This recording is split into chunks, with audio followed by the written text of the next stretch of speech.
What's up everybody, Jared here with Carbos.com, and today Subaru has flown me out to wine country California to drive the updated 2024 Impreza.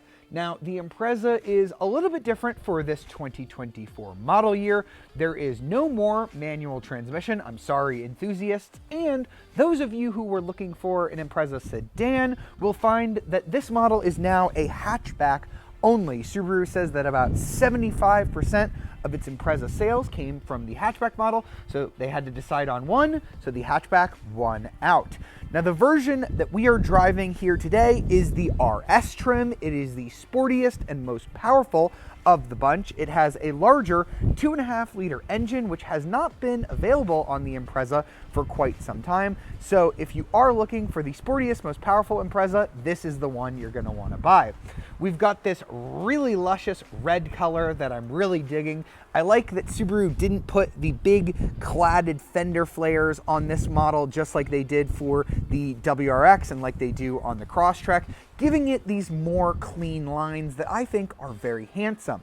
We've got these black 18-inch wheels. It is 16-inch wheels that you're going to get on the standard Impreza, but the RS trim is going to have these larger 18s, as is the Sport trim, and it's going to get some wider 225 section tires as well on that. We also have these black rocker panels and black mirrors as well. We also have our Sporty RS badge. You can tell that these are supposed to look like pistons in a boxer engine because they fire sideways. I think that is a really cool looking badge.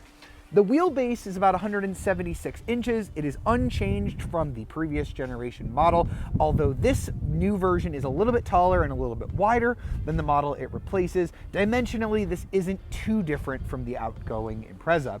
Now here in the back, you can see, as I mentioned, this is a hatchback only. You're not going to be able to get this as a sedan anymore. You've got symmetrical all-wheel drive, standard on all Impreza models, just like before. We've got another Impreza badge, and this one has our RS badge with our horizontally opposed pistons, which is quite cool. I do think this is a very handsome car. It comes in some cool colors like this red. There's also a cool baby blue as well. So it does have that fun, youthful vibe that you expect out of an Impreza. You also have this nice black spoiler here on the hatchback.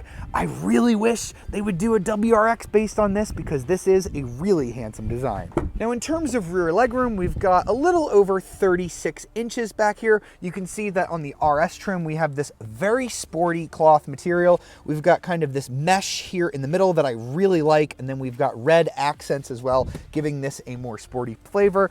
I have the driver's seat, which is a power driver seat, set to the position that I drive in, and you can see that we have this kind of nice cutout here, giving me a decent amount of knee room. There's also a nice little bump in the headliner, giving me a decent amount of headroom. There are no air vents back here, but we do have a USB Type A and a USB Type C back here for charging, and we don't have any door pocket here, but we do have a door pocket here on this side. And finally, let's go ahead and check out the front seat, where remember that the RS trim is the most fully loaded version of the Impreza that you can get. So we do have those nice red seats up here in the front. We also have a 12-way driver adjustable seat. These seats are heated as well, no ventilated, of course, on a car of this price range, and you cannot get leather on the Impreza. Cloth is going to be your only option. As we go ahead and step on in, you're going to see that a lot is shared in common between the Impreza and other Subaru models as we go ahead and start it up. That includes the available 11.6-inch touchscreen here, which will look familiar if you've been in any modern Subaru models. This is the largest screen that you can get in the class. There aren't many other compacts that have a big screen like this. It is one of my more favorite systems because we have volume and tuning knobs off to the side. You're not forced to use the touchscreen for everything. Ditto for the climate controls. We can raise and lower the temperature very, very easily, and the fan speed is always kept at the bottom there for easy access. We do have USB A and C type up here with an aux cable, which is kind of nice if you just want to aux your music to the infotainment system and don't want to use CarPlay. By the way, there is wireless Apple CarPlay and Android Auto on this 11.6-inch screen. You do get dual 7-inch touchscreens on the base model, so that's what's going to be available on the base model. It's a touchscreen up here, and then there's like a little gap, and then there's another 7-inch touchscreen below, but that's only on the base model. The two upper trims are going to have this 11.6-inch screen. We've also got some sporty RS gauges on this trim. You can see there is a little red ring around it. We also have this little multimedia infotainment screen right there. It is like black and white. It's monochrome. It's not like the best I've seen, but again, this is not a super expensive car. We'll talk about that a little bit later. We do have this nice steering wheel. I think this is a really good steering wheel. It's pretty similar to the one you'll get in a WRX. We've got red stitching on the inside there with this nice kind of thick leather. We do get paddle shifters on the RS trim to control the CVT. More on that a little bit later.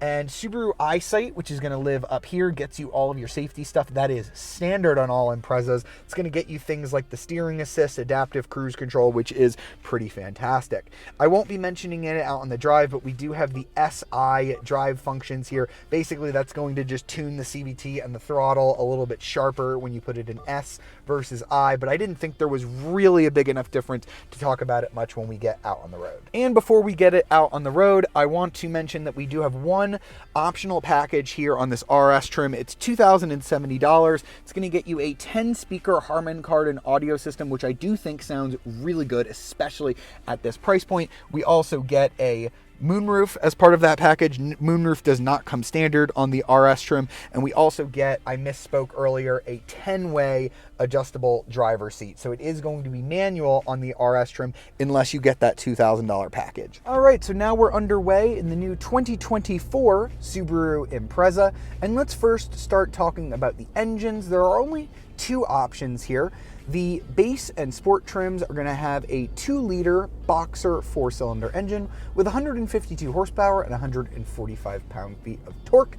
As with a lot of Subaru, symmetrical all-wheel drive comes standard, and that goes out through a continuously variable transmission. Sadly, the take rate for the manual was just too low on the Impreza, under 5%, and Subaru just could not justify it again for this new generation of Impreza. So CVT is going to be the only way to go, no matter which engine you get. Now on this drive, Subaru only has the RS trim, which is going to get a bigger 2.5-liter Boxer 4-cylinder engine, making 182 horsepower and 178 pound-feet of torque. We also get a little bit of a wider tire on that, 225 instead of 205. Along with the added power, we also have a different amount of ratios in the transmission. We've got an 8-speed transmission, so it will mimic 8 gears instead of, I believe it's only 7 on the base trim. And we also have paddle shifters on this so that we can shift our CVT transmission, although I'm gonna go ahead and play around with that now. So we're in third. It definitely feels like I'm driving a CVT. As much as this wants to mimic trying to be an automatic, it really doesn't do a fantastic job of that. So if you're looking for something like super sporty that you can play around with the paddle shifters, I really don't think that this is it. That being said, the Impreza is a pretty fun car to drive.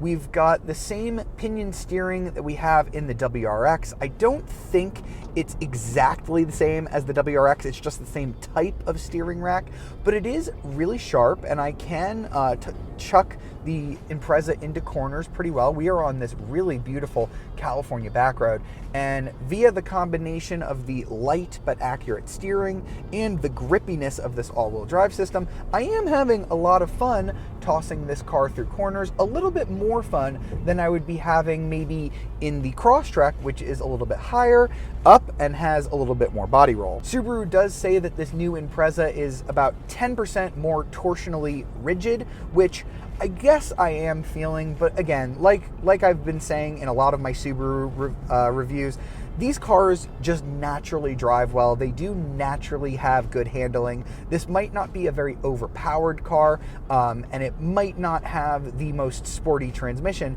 but it is a semi-sporty driving experience, even with all of those things considered. Now, in terms of fuel economy, the Impreza is pretty good, even though it has standard all-wheel drive. You're going to get 27 mpg in the city, 34 on the highway, and 30 combined with that 2-liter engine. If you step up to this 2.5-liter engine, those numbers are going to go down, but only slightly, to 26 mpg in the city, 33 on the highway, and 29 combined. So only about 1 mpg lower in each category. I think that's well worth it for the added power of the 2.5-liter engine. Subaru has also made some claims that this new Impreza is quieter, it's more refined. It's pretty nice in here. We've definitely noticed a little bit of road noise in our limited time with the Impreza, but this is a pretty inexpensive, compact car with a pretty low price tag, so you shouldn't be expecting big car quietness in here. Now, the thing that gets me is that this is just such a fun car to drive, but that CVT, it just holds gears for a really long time, and it just doesn't have that crispness that I would really want from a transmission in a car like this. If you're looking for something sporty, you're gonna have to go for the WRX, which is obviously a lot more expensive than the base Impreza, and unfortunately doesn't come as a hatchback. It just really gets me because this would probably be a car that I would buy for myself if it had a 5 or a 6-speed manual transmission. As it sits though, I think that somebody who's looking for something that's kind of cool, kind of spacious, but is still very practical and a little bit fun to drive, I think you'll find a lot to love with the new Subaru Impreza. Okay, so that was the 2024 Subaru Impreza. Pricing is up significantly over the previous model year, but that's only because there is no more sedan and there is no more manual transmission. So that $3,000 or $4,000 price gap isn't as big as it looks on paper. If you were to spec a 2023 hatchback with the automatic transmission, you're only looking at about a $1,500 price increase for this new 2024 model. With that being said, the base Impreza is going to start just under $23,000. To step up to the sport trim, you're looking at just under $25,000. And if you want the fully loaded RS trim with the bigger engine, that's going to be almost 28 grand. And that does not include that $2,000 optional package that I was talking about that brings the price to about $30,000.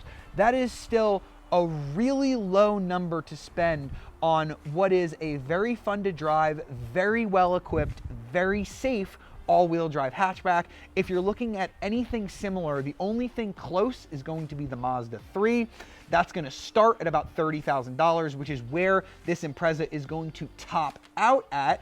So Subaru is a good value there. And then the only other vehicle in this class that even offers all-wheel drive is going to be the Toyota Corolla Hybrid, which doesn't really have as robust of an all-wheel drive system, and it starts at about 25 grand, and you don't get quite as fun of a driving experience as you do with the Impreza. So I really hope you've enjoyed this look at the 2024 Subaru Impreza. For more information on it, be sure to check out carbuzz.com to read my full review. And as always, if you enjoyed this video, please leave a like, subscribe to our channel, and ring that notification bell to be alerted of our latest videos. I'll see you next time.